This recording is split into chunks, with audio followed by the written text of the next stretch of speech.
Hello, good morning, students. Please subscribe the channel, drop a like, share, and comment. Today is transcription number 378 of Sir Kailash Chandra's volume number 18 on the speed of 100 words per minute. Start. Mr. Deputy Chairman, it is a formal proposal that has been placed before us, and I don't think there is anybody in this House who would oppose the recommendation for ratification of this very important convention. These conventions have a history that goes back to at least 60 or 70 years, if not more, but the present convention, the Universal Copyright Convention, is much more comprehensive than all the previous conventions in this regard. I have not very much to say about this convention. Dr. Shree has explained the objectives of this convention and the benefits that would accrue from it. It is a very healthy sign of the times that despite occasional joltings, we do certain things that go to the cohesion of the various nation states of the world. There is one important step in that direction. Especially in matters of culture, we are trying to get nearer to each other and bring ourselves under obligations that are common and reciprocal. I have only one or two words to offer by way of comments. It is a pity that two important segments of the world are not yet signatories to this pact, the Soviet bloc and China, and so long as these two very important areas of the world do not come within this convention, we cannot expect the best out of it.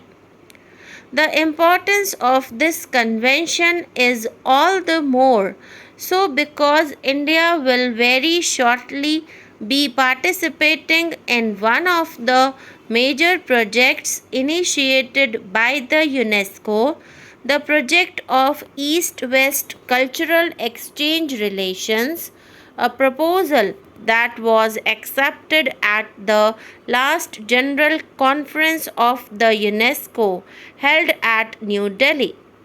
This program envisages that translations of some of the most important works from Asian and African countries will be exchanged with similar translations of works of Western origin for our mutual benefit.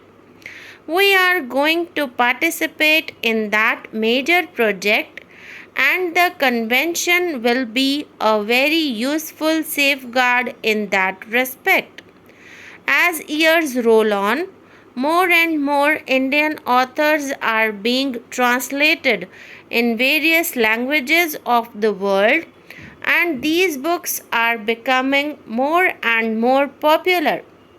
It is only proper that our authors get the copyright protection in those countries that are contracting parties on the strength of this convention. It is a pity that this convention was adopted in three major languages, English, French, and Spanish, and not in Hindi. I regret somewhat that we could not have our national language included in this list. In fact, whenever the question comes up for recording and propagating international contracts, the claim of the Indian national language is not recognized. I do not know whether the case is not pressed or whether it just goes by default. On the other hand, it is a matter of congratulation that India is a member of the 22-member International Committee, the first committee which will be set up in respect of this convention. I agree with Dr. Shree when he says that by and by some of the countries that are not yet signatories to this convention will eventually come within this convention and be signatories to this and also achieve the ratification that is necessary for the purpose. It is the most obvious thing to do, and I hope this House will recommend its ratification without any demand. Mr. Deputy Chairman, the motion for ratification has not come a day too soon. Those of us who had to work on the select committee on the copyright bill have had to scan the provisions of this convention, and we benefited a great deal by studying the provisions of this convention, and we also tried to secure the best advantage of our language writers in this respect. Now, sir, today by ratifying this convention, it is obviously clear that we are undertaking a very important international commitment.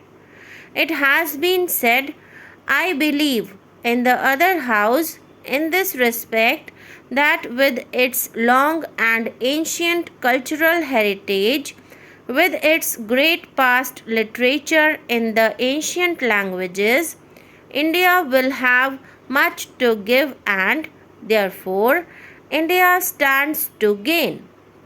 But, sir, one aspect of the thing which is not generally probably realized is that today the Indian languages are on the eve of a very major development.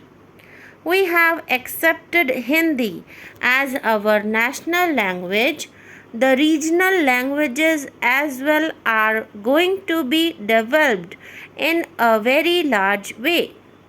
The major problem today is of technical books, and as such, we will have very much to take from as many as 3 countries, from the literature of 3 countries who are not parties to the Berne Convention but have joined the Universal Copyright Convention, namely the German Federal Republic, Japan, and the United States of America. We have entered into certain relationship with the United States of America, and with this ratification we regularize the same. But it also brings us closer to these 2 other countries, and I am hoping, sir, that the ratification of this convention will open out a new vista.